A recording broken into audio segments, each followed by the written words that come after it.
میں تیسری دلیل پیش کرنے لگا ہوں۔ حضور پاک سے پہلے حضور کا ذکر علامہ سہیلی کی روض الانف اٹھائیے، آپ کی مرضی مولانا ادریس کاندلوی کی سیرت المصطفیٰ اٹھائیے، آپ کی مرضی۔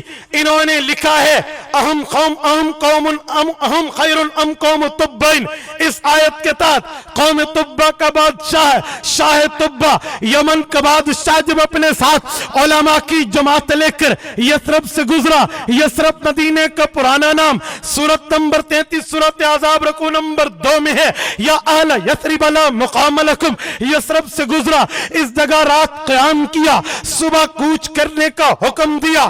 علماء نے بادشاہ کے پاس جا کے کہا بادشاہ سلامت ہم یہاں رہنا چاہتے ہیں۔ بادشاہ نے کہا وجہ مجھ سے تمہاری شان میں تمہاری خدمت میں کوئی کمی کوتاہی ہوئی ہے؟ کہنے لگے نہیں آپ تو بڑے اچھے ہیں، لیکن ہم اس لیے یہاں رہنا چاہتے ہیں، ہماری کتابیں تورات، ہماری کتاب انجیل، ہماری کتاب زبور بتاتی ہے جو آخری نبی آئے گا اس کا مدفن یہی مٹی ہوگی۔ یہ سنگریزے ہمیں ختم نبوت کا سلامی پیش کرتے ترانہ پڑھتے نظر آتے ہیں۔ یہاں کی کھجوریں، یہاں کی جو ہے نا کیا کہتے ہیں وہاں کے درخت اور جو کھجور کی تنے وغیرہ جو ہیں یہ ہمیں حضور پاک کا ترانہ سنا رہے ہیں۔ ہم چاہتے ہیں ہم یہاں رہ جائیں تاکہ آخری نبی کا استقبال کر سکیں۔ بادشاہ نے کہا ٹھیک ہے۔ اس نے 400 علماء کو وہاں گھر بنوا کے دیے، ان کی شادیاں کروائی۔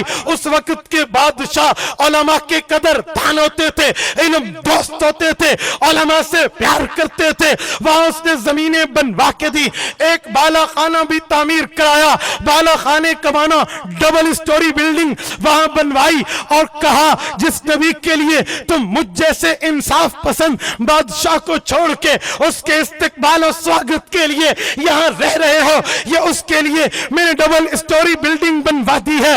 تمہاری زندگی میں آئے میری طرف سے گفٹ کرنا، نہ آئے اپنی نسلوں کو وصیت کر جانا، وہ اسے دیں گے۔ پھر اس نے ایک پرچی پر جو اس زمانے کا کاغذ پین تھا اپنے حساب سے اس نے حضور پاک کو خراج عقیدت پیش کیا۔ شاہ طبہ نے لکھا شہدت علی احمد انہ رسول من اللہ بارئ نسمی فلو مد عمری الى عمرہ لکنت وزیر اللہ وابن عمی وجاہدت بالسیف اعداءہ وفرجت عن صدرہ کل غمی۔ تلگن کے مسلمانوں، اللہ کی قسم جب میں یہ عربی کا شعر پڑھتا ہوں میرے سامنے اردو کے الفاظ جواب دے جاتے ہیں۔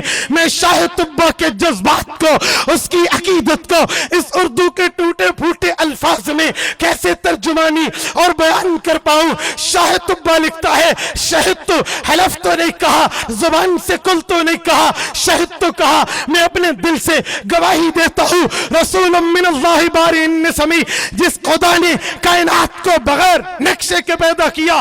باری اس خالق کو کہتے ہیں جو بغیر نقشے کو چیز سے عدم سے وجود میں لائے۔ اس خدا کے آپ نمائندہ بن کے آئیں گے۔ پھر وہ افسوس سے کہنے لگا فلو مد عمری الی عمرہ، اے کاش میری عمر آپ کی عمر تک لمبی ہو جائے، لکنت وزیر اللہ وابن عمی، میں اپنی بادشاہت چھوڑ کے آپ کو بادشاہ بناتا، لکنت وزیرہ، میں آپ کا وزیر بنتا، وابن عمی، آپ کا چچا زاد بھائی بنتا، وجاہدت بالسیف اعداءہ، اگر وقت آتا دشمن آپ پہ وار کرتا میں اپنی تلوار لے کر وفرجت عن صدرہ کل غمی، اپنا سینہ پیش کرتا آپ کو بچا لیتا۔ یہ تیسری دلیل شاہ طبہ حضور کے آنے سے پہلے حضور کا ذکر کر رہا ہے۔ پھر جب حضور آئے، ہجرت میں اختصاراً پیش کر رہا ہوں توجہ، جب رسول اللہ آئے اور صحابہ کرام کی بچیوں نے استقبال کیا، طلع البدر علینا من ثنیات الوداع وجب الشکر علینا ما دعا للہ داعی، وہاں بچیاں آئیں، ترانہ پیش کیا۔ مجھے ایک بندے نے کہا عورتیں بھی اس میں شامل تھیں، انہوں نے نغمے گا گا کے نبی کا استقبال کیا۔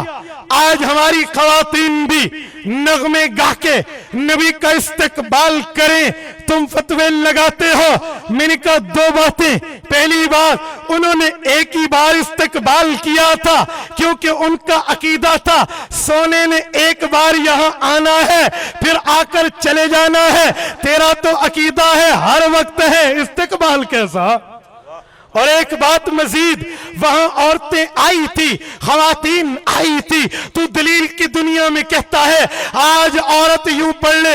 میں نے کہا نانا، اس وقت یا ایھا الذین آمنوا کی آیتیں جو پردے کے بارے میں اتری، وَإِذَا سَأَلْتُمُوهُنَّ مَتَاعًا فَاسْأَلُوهُنَّ مِنْ وَرَاءِ حجاب کی آیت پردے کی اتری، یہ بات میں اتری یا ایھا النبی، یہ آیت جو پردے کے لیے اللہ نے فرمایا کل ازواج وبناتک ونساء المؤمنین یدنین علیہن من جلابیبہن، پردے کا حکم، جلباب و چادر کا حکم، ردا کا حکم، حجاب کا حکم بعد میں اترا تھا۔ وہ عورت کا آنا دلیل نہیں بن سکتا، وہ تو پہلی کی بات ہے، وہ پہلی کہ بھیا بالکل برقعے کا انکار کر دے پھر تیری خواتین پڑھتی رہیں، یہ دلیل نہیں بن پائے گی۔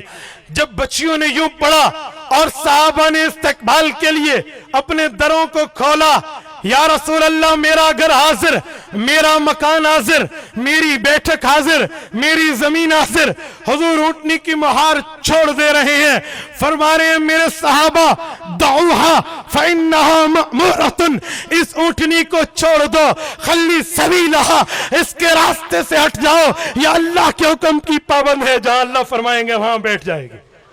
اور اونٹنی بیٹھی ابو ایوب انصاری کے مکان پہ رضی اللہ عنہ، جن کا سلام خالد بن زید ہے، میزبان رسول ہیں، ان کے دروازے پہ بیٹھی، اسی لیے ابو ایوب کو میزبان رسول کہتے ہیں۔ لیکن ایک بات یاد رکھو دوستو، یہ گھر ابو ایوب انصاری رضی اللہ عنہ کا زر خرید نہیں تھا، نسل در نسل انہیں ملا تھا، یہ وہ بالا خانہ تھا جو ابو ایوب کو اسی واسطے سے ملا جو شاہ طبہ نے بنوایا۔ حضور کا ذکر حضور کے آنے سے پہلے، اسی وجہ سے میں کہہ سکتا ہوں ایک نسبت سے ابو ایوب میزبان ہیں، حضور مہمان ہیں، دوسری نسبت سے حضور میزبان ہیں، ابو ایوب مہمان ہیں۔